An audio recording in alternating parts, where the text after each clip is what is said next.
This is the 1-ounce silver mandrill from the nation of Cameroon. Find out more about this coin, nation, and animal so that you can figure out if this coin fits your sacred silver stack today on the Culture of Currency.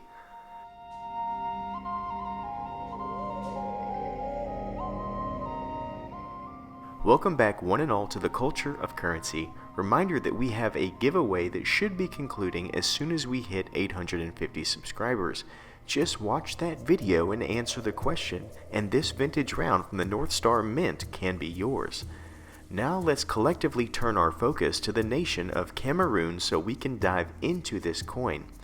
I've done many videos over Cameroon coins. If you would like to know more about the nation in detail, I recommend my Cameroon cheetah video, and if you would like to know more about China and Africa relations, I recommend you watch my Cameroon Imperial Dragon coin video. Seeing as I have extensively covered Cameroon in those videos, I thought it best to just catch you up to speed on the nation's recent news. There's an ongoing conflict in Cameroon known as the Anglophone separatist movement.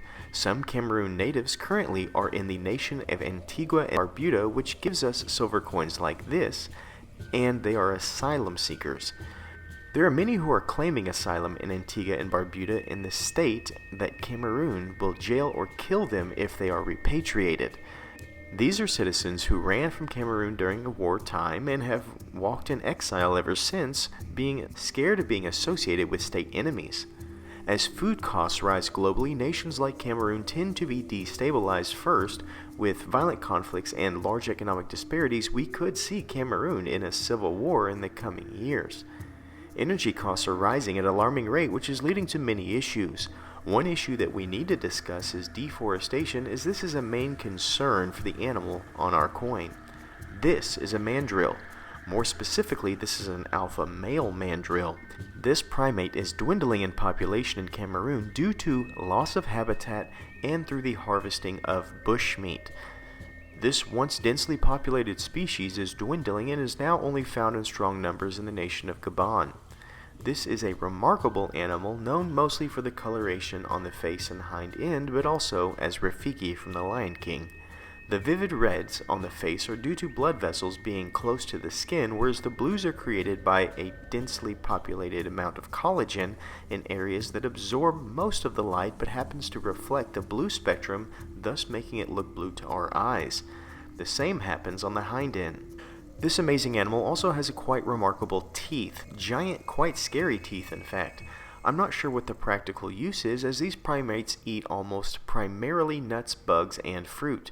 There are some documented cases of mandrill eating birds and small mammals, but large teeth like this usually serve more of a purpose. These teeth are also very rarely used in asserting dominance, as the mandrill are fairly non-violent and usually the visuals of facial vividness is enough to assess alpha situations. It should be of note that these creatures usually are in troops of hundreds and are quite social.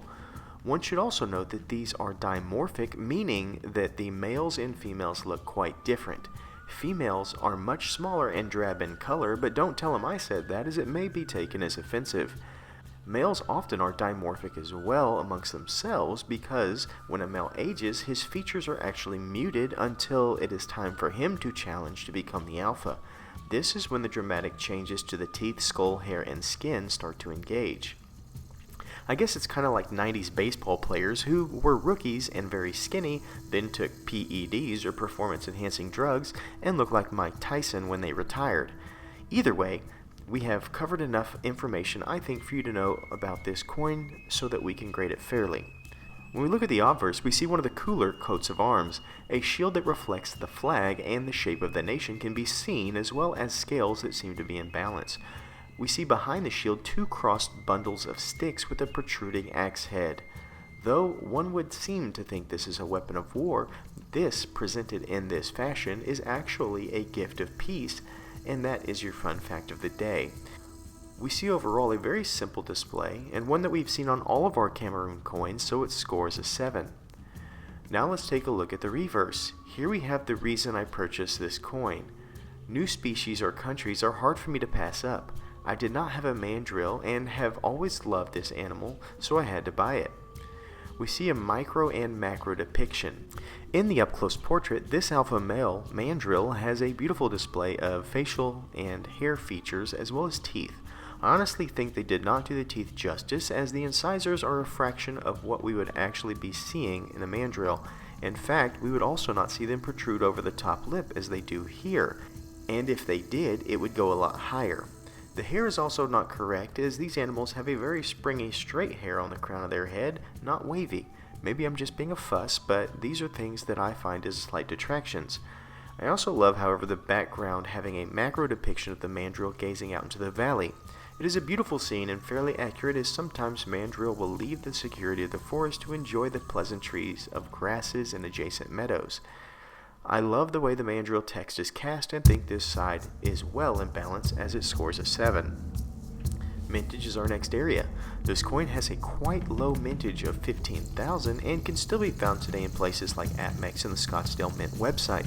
Fun fact, if you order it from Scottsdale, odds are it will be minted fresh. They batch mintage based on the needs and will keep going until they've met their cap limit. Mintage scores a 9. Now we talk about cultural significance. This is a coin that highlights a native animal and is steeped in culture on all sides. I therefore must score it a 10.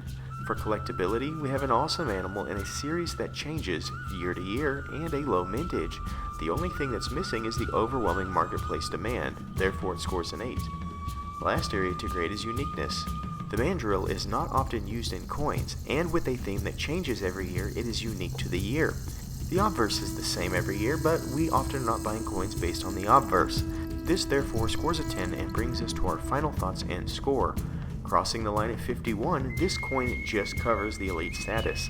I thought in looking at this coin, the mandrill would probably land at about a 48, but the low mintage and unique theme hauled it to the hollowed grounds of the elite. This is a coin that I think is well served in my collection and one that I think most people would enjoy. There's not a terrible premium, and it is nice to look at. It is my hope that you enjoyed this video, and I hope that you remain to stay classy and current with the culture of currency.